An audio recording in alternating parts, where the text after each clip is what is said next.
Right everyone, it is Finn here and welcome to my Premier League Matchweek 8 predictions. Now as we know, Premier League Matchweek 7 was postponed due to, well, let's call it unfortunate events.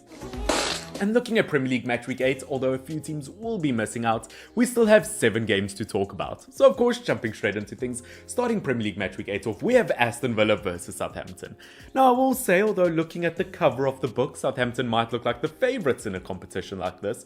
I mean, looking at them, they've just been playing much better than Aston Villa so far, obviously the better results, and on top of things, looking at the history between these two clubs, Southampton have won the majority of the duels here. So of course, although Southampton look like the favourite teams, I might go for a shock result here. I think going into things, I'm going to put forward a 2-1 win in Aston Villa's favour. Once again, it's football, anything can happen, we've seen crazier things. I mean, Dele Alli moved to Turkey, yet he doesn't need a hair transplant. Sometimes football is just weird and anything can happen. Looking at this Aston Villa team, although they shouldn't be the favourites versus Southampton, looking at them, obviously Southampton have a midfield injury with Lavia, and he's been a huge reason to why they've been doing so well. I feel like looking at Aston Villa, this break over the last 2 weeks might have done them just what they need.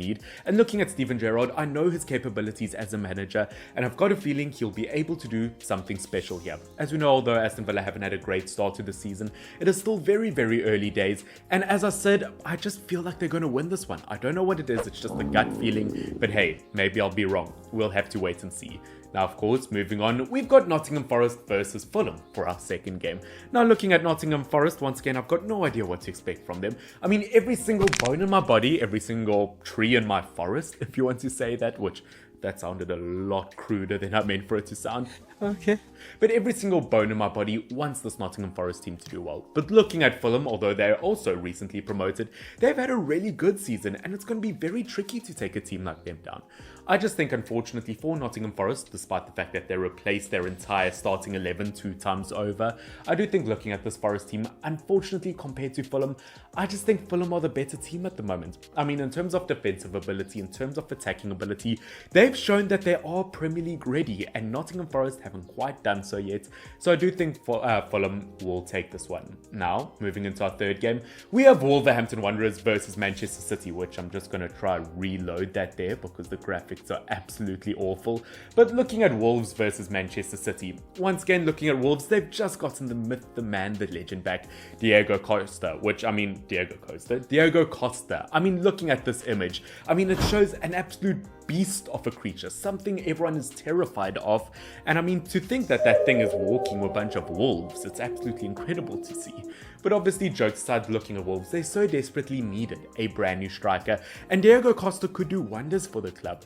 But unfortunately, if there's one team they're not going to succeed against, in my mind, it is Man City. As you know, once again, Man City doing excellent work in the Champions League, looking at the Premier League, once again, still unbeaten. And I just think looking at a player like Erling Haaland, he's just not going to be defeated. And I do think City are going to win this one, and they are going to win it 3-1. As I said, I wouldn't be surprised if Diego Costa got a goal here, but Man City should still be the favourites. In fact, I think I'm in a pretty big favour of just scrapping this entire game as a whole and just having the winner being a boxing match between Costa and Erling Haaland. I mean, I would pay big bucks for that. But at the end of the day, if it just comes to football and not boxing, unfortunately, I do think Man City are taking this one. Now, moving on, we've got Newcastle United versus Bournemouth. Now, looking at Bournemouth, once again, I mean, they've been undefeated since sacking Scott Parker, which, once again, as I've said before, football is a weird thing. But you cannot tell me that Bournemouth, the team that lost 9-0 to Liverpool, are going to beat the richest club in world football. Once again, Newcastle United not having the start of the season that they expected. They've got less wins so far compared to Bournemouth, which once again, it is shocking. But looking at this Newcastle United team, I still back them to beat a team like Bournemouth. I do think Bournemouth could get a goal here. Once again, they've had some really good displays since Scott Parker left. But looking at Newcastle United, I've seen them have some really brilliant performances. But at the end of the day, they've lost points where they really shouldn't. I mean, draws versus Brighton, obviously a draw versus City was good, but a draw versus Wolves as well, and a draw versus Crystal Palace. If Newcastle United want to establish themselves as a team that will fight for European football one day, once again, those are games that they are going to have to win, and I think definitely versus a team like Bournemouth, they're going to need to win. Now moving on, we've got Tottenham Hotspurs versus Leicester City. Now dare I say it, this could be another match where we could see a manager get sacked. I mean, Leicester City, 0 wins so far this Premier League season, and you're going against a team that is undefeated at the moment. I'm in danger!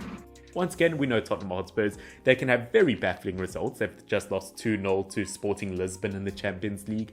But at the end of the day, even this Tottenham Hotspurs team should not bottle it versus Leicester City. Once again though, we know it is Spurs though, they could bottle absolutely any game.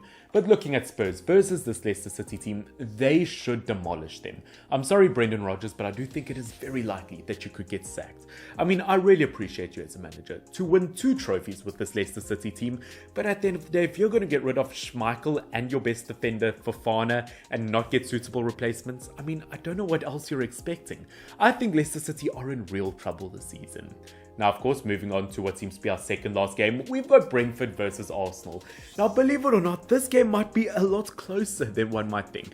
I mean, looking at Brentford, they've actually scored more goals than Arsenal, but they've only conceded 2 more goals than Arsenal. I think looking at these two teams, it could be incredibly close, and I don't think Brentford's a team to sleep on. They've scored the same amount of goals this season as Liverpool and Man City. They could be a real threat.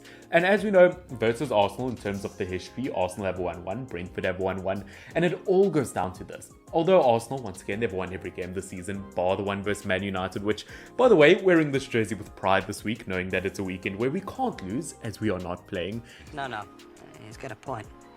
But as we know, looking at both of these two teams, I do think Arsenal, although they did lose versus Man United and they weren't the better team, I still think versus Brentford, they should get the result. But knowing the form Brentford are in, I think it will be extremely close and it will probably be a 3-2 win. Once again, Arsenal will cut it close, but they should still win it. And of course, ladies and gentlemen, that takes us to our final game of Match Week 8. Once again, it is an extremely short match week, only 7 games to talk about. It is a bit sad. But talking about Everton versus West Ham, once again, heading into things, this is another match where managers could get sacked. I mean, if West Ham lose this one, David Moyes could get fired. Obviously, looking at Everton, if they lose this one, Frank Lampard could get fired.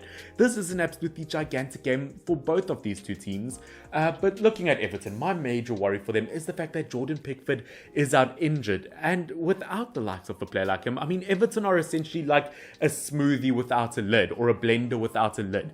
It doesn't matter how many good things you put into it, without a lid, shit's just flying everywhere and it could be a real mess. I'm a tiny bit worried for Everton. Obviously, as we know, on the attacking front, although they don't have Dominic Calvert-Lewin quite match ready yet, I think Neil Maupay versus Liverpool had a really good display. He absolutely ran his boots off, and if he does that versus West Ham United, Everton might just have a fighting chance. But as I said, without Jordan Pickford, I do see West Ham United winning this one, and I see it going down as a 2-1 win. As we know, David Moyes definitely not a manager who likes losing, and I feel like West Ham United are going to fight strong in a game like this. But of course, ladies and gentlemen, that is pretty much it for today's video. As I said, a very short Premier League match week, but we only had 7 games to talk about. Of course, although we don't have some gigantic teams playing, such as Liverpool, Chelsea, Man United, and 1 or 2 others, it is still an action-packed match week. As I said, maybe Everton versus West Ham is a game I'm really looking forward to.